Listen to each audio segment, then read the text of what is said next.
My name's Cherie Iseppi, and I live in Malibu, but I'm a part-time resident in Barbados. I decided to consider moving to Barbados, firstly because I fell in love with it 3 years ago.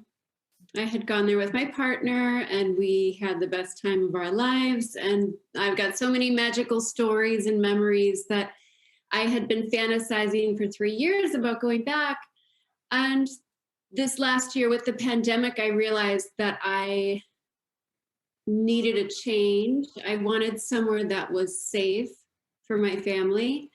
And I had heard about the welcome stamp. And honestly, Barbados was another crossroads between Europe and the United States as far as a place to be able to go. And B, it was sort of in the middle, as my partner lived in Europe. And we decided to try it. And we had researched the welcome stamp and lots of write-ups of families already living there and their experiences. And we thought, well, let's try it and see. Absolutely, the experience was as we expected, and we had a healthy, positive lifestyle there.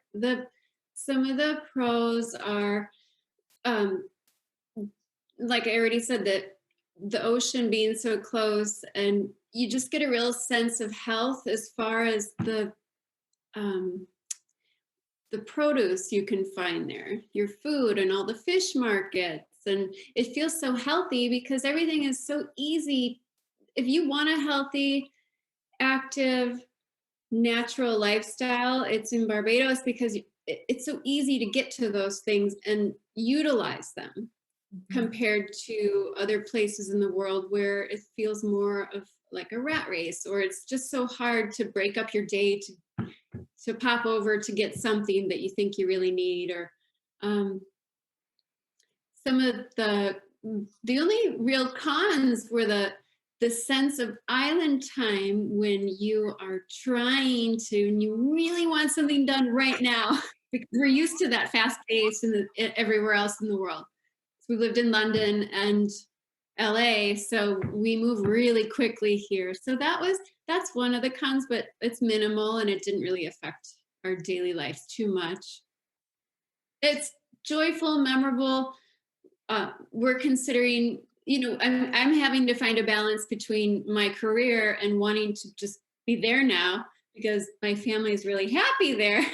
It suited everyone. And I think there's so much to do and go and experience that it's really hard for the person who has to stay home.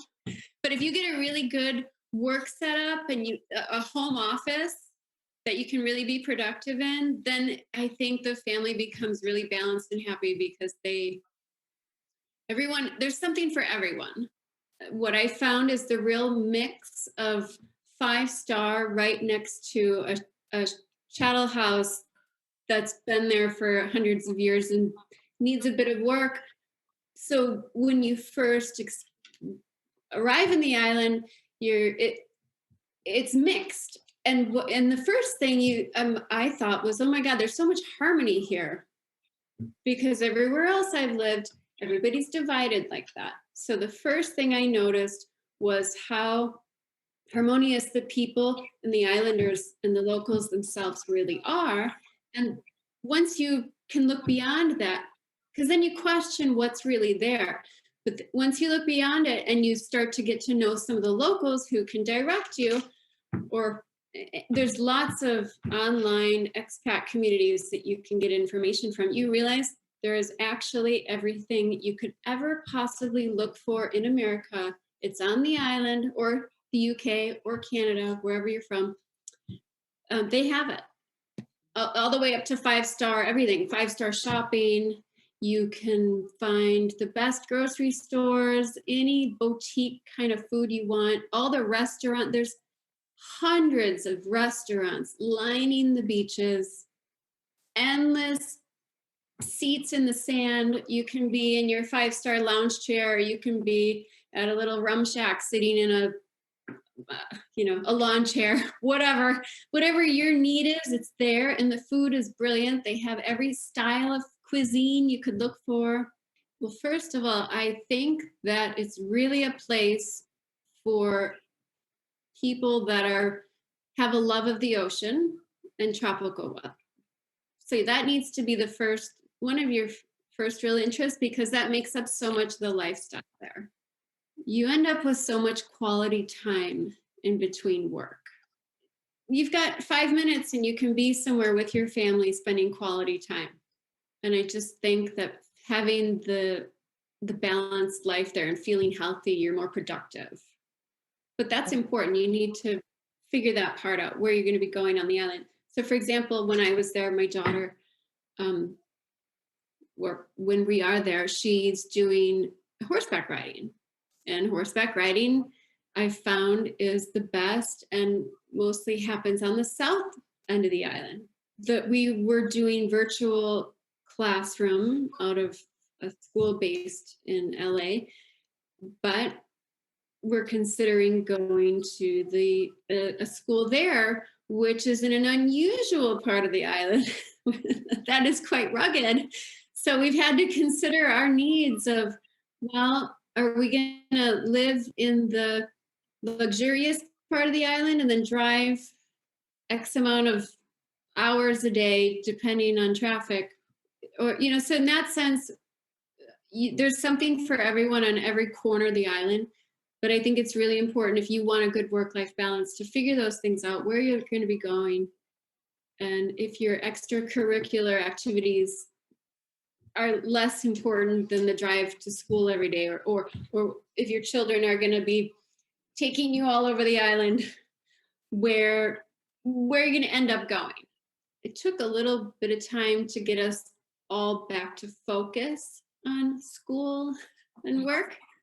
But later we found it's such an amazing balance. A typical work day is you wake up, you go have a quick swim because it's so warm. It's warm outside and the water's warm. It feels so easy to just go jump in. And then you can have breakfast. And there's lots of cute places to go for that, or if you like to cook at home. And then you start your workday, you do a few hours of school or a few hours of work. And then for lunch, every day you can go to the fish market and get a fresh fish and bring that home and make that for lunch. And then you've got to do a few more hours of work. And then usually you decide, do you feel like going on a mini adventure somewhere and exploring, or do you want to go quickly back for a swim or a surf or a snorkel? The days were just so pleasant and enjoyable, 100%. There's no reason not to be there. There's no life you can't have there. If you've got millions, you can buy the most beautiful, luxurious villas that you'd ever dream of. And if you don't, you can still live right on the water. Somewhere on the island, you'll find it. It'll be for you.